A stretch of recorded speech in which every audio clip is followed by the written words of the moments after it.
So with the launch of Wonderlands right around the corner, one of the biggest questions people have been asking is what the endgame is going to look like and what can we expect?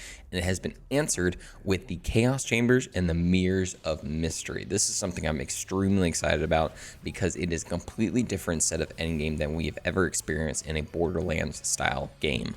What's going on, everyone? Byrdman here with another Wonderlands video. I'm going to be talking about the end game that we already know about for Wonderlands coming out on March 25th. Make sure to follow me over on YouTube, Twitter, and Twitch at Byrdman778 for all things Wonderlands, and use code BIRD at G Fuel checkout for 10% off every order. Make sure you're checking me out on Twitter because sometimes that code is up to 30%.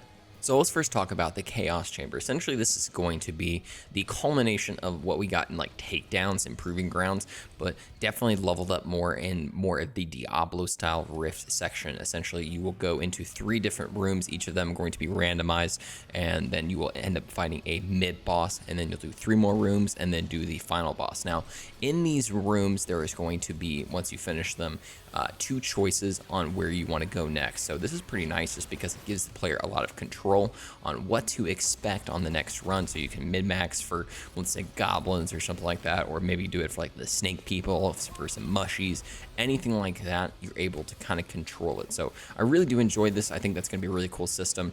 Also having the mid-boss in there is going to be nice, fun, and challenging just because, again, it's kind of like how takedowns where we did the different sections, hit a mid-boss, another set of sections, and did the final boss. So essentially they just took takedowns and proving grounds and turned it into an entirely different system. There will also be blessings and curses during these. Now, the blessings are essentially going to be buffs that you're able to get throughout it. You're able to spend crystals on these. Crystals will be just currency that you get throughout the different parts of the Chaos Chamber. So if you want to get a little bit more gun damage, spell damage, melee damage, stuff like that, you can add that onto yourself, but you can also get the curses. Now, the curses are going to give you more crystals if you end up clearing that entire section with it on you, but at the same time, it's going to have a debuff on you, so it's going to make it a little bit more challenging. So I would definitely focus debuffs into certain areas that don't really affect you, maybe at that moment in time. So like, let's say you're playing Berserker, you might not need movement speed as much. You just really need to get a hammer down or something like that. But versus other times where like maybe you're playing a Stabbomancer, you need to have that speed boost, so maybe I'll focus into less spell damage at that moment. Regardless, it just shows the fact that it's giving the player a lot of choice on how to control their runs.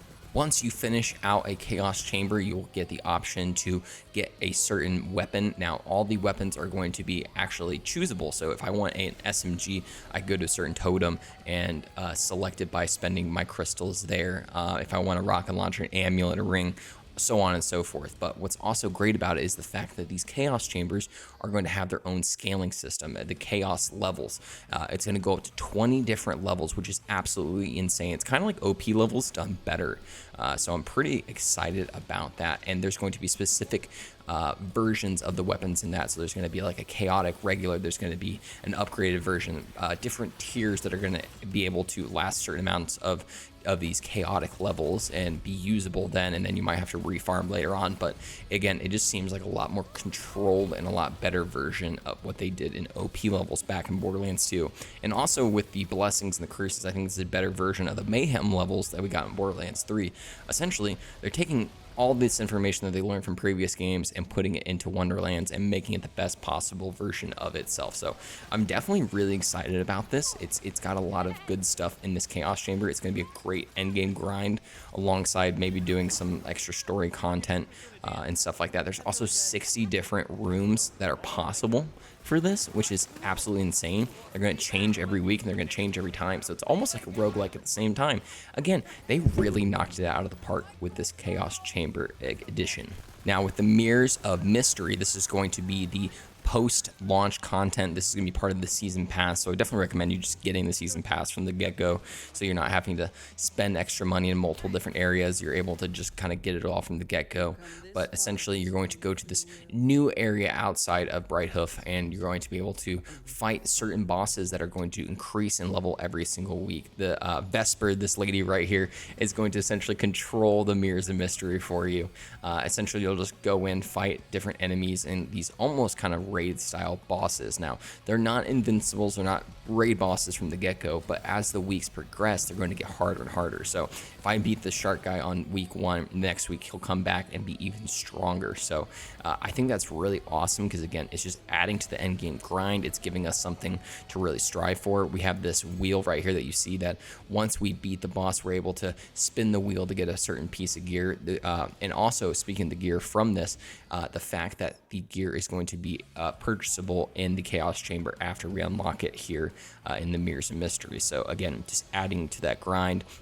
I find a certain weapon in the Mirrors of Mystery, I'm able to then get it as a world drop in the Chambers of Chaos. So I'm so excited for this. I mean, the fact that they have pieces of Endgame kind of synergizing with one another is really good for this game. So another character that's eventually going to be launched as well. So that is something really cool. Now, it's not going to be from the start. It's going to be at the end. So again, this word like buying the season pass just from the get-go is probably going to be the easiest thing. Thank you so much for stopping by this video, guys. I hope you really enjoyed it. Guys, we're going to be covering so much Wonderlands content from launch. I'm going to be over my Twitch channel, twitch.tv/Byrdman778. So make sure you're swinging on by. We're going to be doing a lot of the story content from the start. And then once we finish that, straight into endgame content, working on builds for Berserker, for Graveborn. We might even try other characters. But, I mean, at least for this moment in time, I'm going to really want to be focusing on that. So just be on the lookout for that. We'll definitely be swinging around. Make sure to follow me over on YouTube, Twitter, and Twitch at Byrdman778 and using code BIRD at G Fuel checkout. Guys, thank you so much. I hope you have a great night, day, or whatever it may be.